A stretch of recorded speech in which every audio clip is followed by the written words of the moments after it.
अरे ओ हरिया, अभी तक सो रहा है क्या? अभी तो अंधेरा है भैया। मुझे मत सिखा। जा, पहले कुएं से 2 घड़े पानी भर कर ला। भैया, रात से शरीर टूट रहा है, लगता है बुखार है। बुखार है तो क्या हुआ, काम तो करना ही पड़ेगा ना। सुलो जी, इसे कह देना जंगल से लकड़ियाँ भी लेकर आए। घर का चूल्हा खाली पड़ा है। सुना ना, और लौटते वक्त लकड़ियां भी लेते लाना, और उसके बाद खेत में आ जाना, बहुत काम पड़ा है। जी भैया। हरिया कोई और नहीं बल्कि रामू का सगा छोटा भाई था। चुपचाप उठ गया और घड़ा उठाकर कुएं की ओर चल पड़ा। माँ बाप की मौत के बाद हरिया यही सोचकर अपने बड़े भाई के साथ रहने लगा था कि भाई उसे बेटे की तरह प्यार देगा, लेकिन किस्मत को कुछ और ही मंजूर था। रामू और उसकी पत्नी शांति हरिया को भाई नहीं बल्कि नौकर समझते थे। दिन भर उससे काम करवाते और बदले में उसे केवल ताने, अपमान और सूखी रोटियां मिलती। हरिया 2 घड़े पानी लाने के बाद फिर जंगल जाकर लकड़ियां काटने लगा और लकड़ियों का भारी गट्ठर सिर पर रखकर वो घर लौटा, लेकिन आराम करने का मौका अभी भी नहीं मिला था। अरे वहाँ क्या खड़ा है, पहले गायों को चारा डाल। बेचारा हरिया फिर काम में लग गया। सुबह से दोपहर हो गई, दोपहर से शाम हो गई, लेकिन हरिया के काम खत्म नहीं हुए। कभी खेत में हल चलाना, कभी पशुओं को नहलाना, कभी गोदाम साफ करना। पूरा दिन भागते दौड़ते निकल गया। गांव के कई लोग ये सब देखते थे। उन्हें हरिया पर दया भी आती थी, लेकिन रामू के डर से कोई कुछ बोल नहीं पाता था। शाम ढलने लगी। हरिया की हालत बहुत खराब हो चुकी थी। उसने सुबह से एक दाना तक नहीं खाया था। भूख के कारण उसका पेट दर्द कर रहा था। वो सोच रहा था कि शायद आज उसे भरपेट खाना मिल जाए। यही उम्मीद लेकर वो घर पहुंचा। रामू और शांति के लिए गरम गरम सब्जी, दाल और घी लगी रोटियां बन रही थी। उसे लगा कि शायद आज उसके लिए भी कुछ अच्छा बना होगा, लेकिन अगले ही पल उसकी उम्मीद टूट गई। ले अपना खाना। भाभी, बस यही? हाँ क्यों, तुझे मिठाई चाहिए क्या? नहीं भाभी, मैं तो बस। लगता है महाराजा को शाही दावत चाहिए। भैया, मैंने सुबह से कुछ नहीं खाया। खेत का सारा काम भी मैंने ही किया। तो क्या एहसान कर दिया? नहीं भैया, मेरा वो मतलब नहीं था। ज्यादा जुबान मत चला, जो दिया है चुपचाप खा ले। जी भैया। हरिया चुप हो गया। उसने कुछ नहीं कहा। वो जानता था कि बोलने का मतलब और अपमान सहना है। अगली सुबह फिर वही हुआ जो हर रोज होता था। घर के आंगन से रामू की तेज आवाज गूंज रही थी। कहाँ मर गया था? पहले पशुओं को चारा डाल, फिर खेत में आ जाना। और सुन, घर लौटते समय बाजार से सामान भी ले आना। हरिया बिना कुछ बोले काम में लग गया। सुबह से दोपहर हो गई, दोपहर से शाम होने लगी, लेकिन काम खत्म होने का नाम नहीं ले रहा था। दिन बीतते गए। 1 दिन, 2 दिन, 1 हफ्ता, फिर 1 महीना, लेकिन हरिया की जिंदगी में कुछ नहीं बदला। आजी, सुनते हो? हाँ बोलो। तब तक इस हरिया को घर में रखोगे? क्यों? काम तो अच्छा करता है। काम करता है तो क्या हुआ, मुझे इसका चेहरा देखना भी पसंद नहीं। सुबह उठो तो सामने यही, शाम को आओ तो यही। मेरा मन करता है इसे हमेशा के लिए घर से निकाल दो। निकाल दूं? हाँ, एक बार घर से चला जाएगा तो फिर वापस नहीं आएगा। हरिया उसी समय घर के बाहर बैठा था। उन दोनों की सारी बातें उसके कानों में पड़ रही थी। उसका दिल टूट गया। जिस घर को वो अपना समझता था, वहाँ लोग उसे बोझ समझते थे। उसकी आंखें भर आईं, लेकिन हमेशा की तरह उसने कुछ नहीं कहा। चुपचाप सिर झुकाकर बैठा रहा। क्या मैं सच में इस घर पर बोझ हूँ? क्या भाभी सही कहती हैं? क्या मुझे यहाँ से चले जाना चाहिए? अगले दिन रामू ने फिर उसे जंगल से लकड़ियां लाने भेज दिया। दोपहर का समय था। जंगल बिल्कुल शांत था। हरिया लकड़ियां काट रहा था, लेकिन उसका मन काम में नहीं लग रहा था।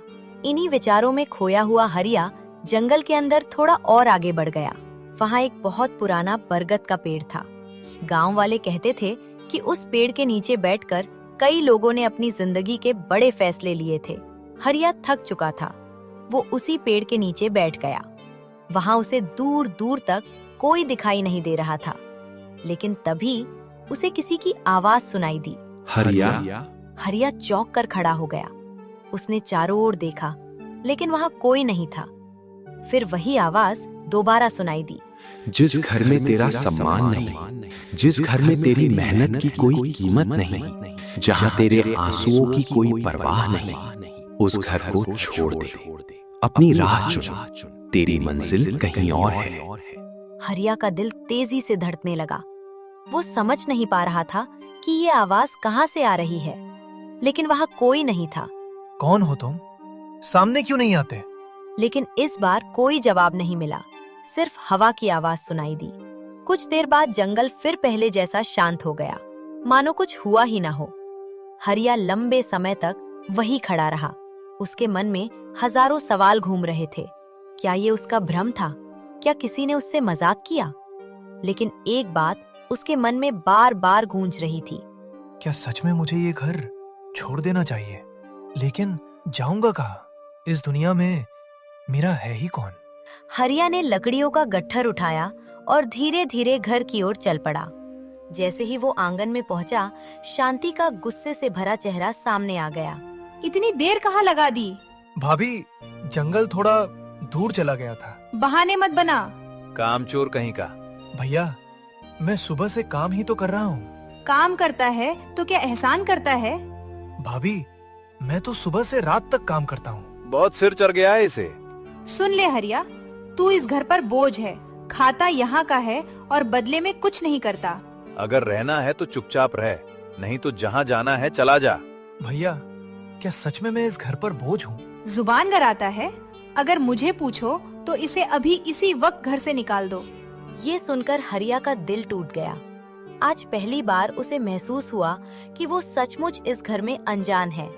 ठीक है भैया, आज के बाद आपको मेरी वजह से कोई परेशानी नहीं होगी। रामू और शांति को लगा कि हरिया डर गया है, लेकिन वे नहीं जानते थे कि हरिया अपने जीवन का सबसे बड़ा फैसला लेने जा रहा है। उस रात जब पूरा घर सो गया, हरिया चुपचाप उठा। उसने अपनी पुरानी झोला उठाई और बिना किसी को जगाए घर से बाहर निकल गया। आसमान में तारे चमक रहे थे। गांव की गलियां सुनसान थीं। हरिया आखिरी बार मुड़कर अपने घर को देखने लगा।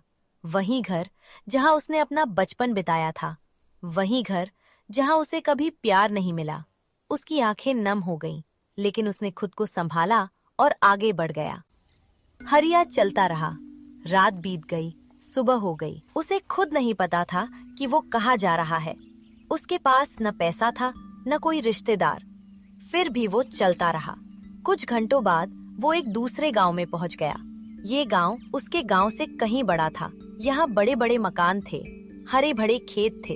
इसी गांव के किनारे एक बहुत बड़ी हवेली थी।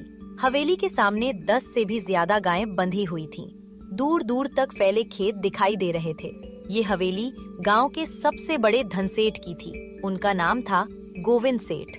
गोविंद सेठ के पास धन दौलत की कोई कमी नहीं थी।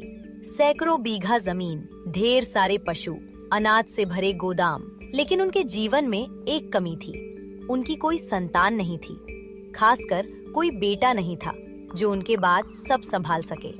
उसी समय उनकी नजर थके हुए हरिया पर पड़ी। बेटा, कौन हो तुम? मेरा नाम हरिया है सेठ जी। कहाँ से आए हो? पास के गांव से। क्या काम करते हो? जो काम दे दे वही कर लेता हूँ। खेत का काम, पशुओं की देखभाल, घर का काम। अगर मैं तुम्हें काम दूं तो करोगे? जी सेठ जी। मेरे पास 10 गायें हैं, बहुत सारे खेत हैं, सबकी देखभाल करनी होगी। मेहनत का काम है। मुझे मेहनत से डर नहीं लगता सेठ जी। ठीक है, मैं तुम्हें 3000 रुपए महीने दूंगा। रहने और खाने की व्यवस्था भी यही होगी। मंजूर है? हरिया को अपने कानों पर विश्वास नहीं हुआ। जिसे अपने घर में 2 वक्त की रोटी तक नहीं मिलती थी, आज उसे सम्मान के साथ काम और रहने की जगह मिल रही थी। हाँ सेठ जी, मुझे मंजूर है। मैं पूरी ईमानदारी से काम करूंगा। फिर क्या था, हरिया खुशी पूर्वक काम में लग गए। गोविंद सेठ की हवेली में आए हुए हरिया को कई महीने बीत चुके थे। इन महीनों में उसकी जिंदगी पूरी तरह बदल गई थी। यहाँ कोई उसे डांटता नहीं था, कोई उसे अपमानित नहीं करता था। हरिया भी पूरे मन से अपना काम करता था। सुबह सूरज निकलने से पहले उठ जाता, गायों को चारा खिलाता।